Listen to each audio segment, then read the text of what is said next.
मेरे घर में सिर्फ मेरे मदर और फादर की अरेंज हुई है, बाकी जितने लोग हैं ना सब लिव इन में रह चुके हैं, कोई 6 महीने रहो। हमारे यहाँ इसको धंधे वाली बोला जाता है, ये सब हमारा कल्चर नहीं है। झंडे वाली बोला जाता है। जी बिल्कुल, 4 जगह मुंह मारना कह रही है कि भाई तो नहीं है। हम बिहार से, सुनिए मैडम, हम बिहार से हैं। हमारे बिहार में एक गीत है कि जब तक फेरे पूरे ना हो साथ तब तक दुल्हन दूल्हे का नहीं होगा। मतलब समझ रहे हैं ना, दुल्हन दूल्हा तब तक एक नहीं हो सकता है जब तक 7 फेरे 7 रस्में 7 कस्में नहीं निभाई जाएंगी।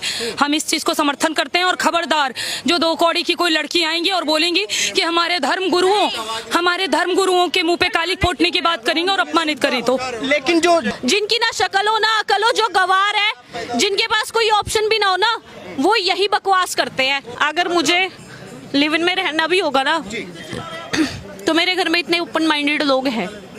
तो लिविंग में रहने को ओपन माइंडेड बोलते हैं। एक सेकंड, लिव इन में रहने का ये मतलब नहीं है कि तुम्हें सेक्स करना जरूरी है, ठीक है? कहीं कम नहीं हो रहा है, आप देखने जा रही हो रहा है या नहीं हो रहा है, साथ में रह रही है आपके घर में, आपके साथ में रहे, आप 24 घंटे देखते थे उनको। आप समर्थन करते हैं इस चीज का? किस जगह लिखा है हमारे संविधान में भी, और या कहा जाए हमारे कल्चर में, हिंदुत्व कल्चर में कहाँ लिखा हुआ है कि लिविंग में रहोगे तभी शादी होगी?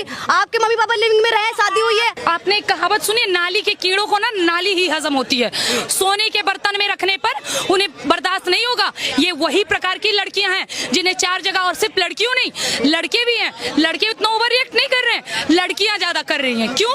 इनको आदत हो गई है, आदत हो गई है 4 जगह मुंह मारने की। अब इन्हें संतुष्टि नहीं मिलने वाला, ये अलग ही दुनिया में चली गई। इन्होंने अलग ही सभ्यता बना ली, अलग ही संस्कृति बना ली, और हमारे देश को खराब करने, अपने देश की संस्कृति को खराब करने में सबसे अहम रोल अभी किसी का है तो हमारे देश की नारी का है। उनके परवरिश की वजह से है, या जिस वजह से है कि हमारे देश की नारियां आज परियों की कहानी सुन रही है, रानी पद्मावती और रानी लक्ष्मीबाई की नहीं। इसी का हर जाना हमें देखना मिल रहा है। कह रहे हैं कि भाई महाराज जी को कथा तक सीमित रहना चाहिए। महाराज जी क्या धर्म के ठेकेदार हैं? धर्म गुरु का असली कर्तव्य होता है अपने धर्म को सही राह दिखाना, अपनी संस्कृति को, अपनी सभ्यता को जो हमारे से नष्ट हो रही है उसे जगह पर लाना। हमारे धर्म गुरु भली भांति कर रहे हैं और हम पूर्ण रूप से समर्थन करते हैं। जो लड़कियां लिव इन में रहने की बात कर रही है और ये कह रही है हम 4 जगह रह सकते हैं, शरीर कोई वस्तु है क्या सर? ये कोई वस्तु है कि आप इस्तेमाल करो फिर विश्वास करो? कोई सर्फ है? इस्तेमाल करो फिर विश्वास करो। वही तो बात है, पहले इस्तेमाल करो फिर विश्वास करो। ये कौन सा कल्चर है?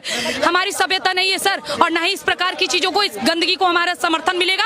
और जो भी लड़कियां, तुम्हें कहीं और जाना है जाओ, किसी मजहबी की हो तो हमें कोई मतलब नहीं, लेकिन यदि हमारे धर्म में रहोगी, अगर रहना है तो हमारी संस्कृति, हमारी सभ्यता, हमारा संस्कार, हमारी मर्यादा हर किसी को मानना पड़ेगा, नहीं तो मनवा दिया जाएगा। संस्कार मानने पड़ेंगे, नहीं तो मनवा दिए जाएंगे। अगर वो युवा 2 दल में बट गए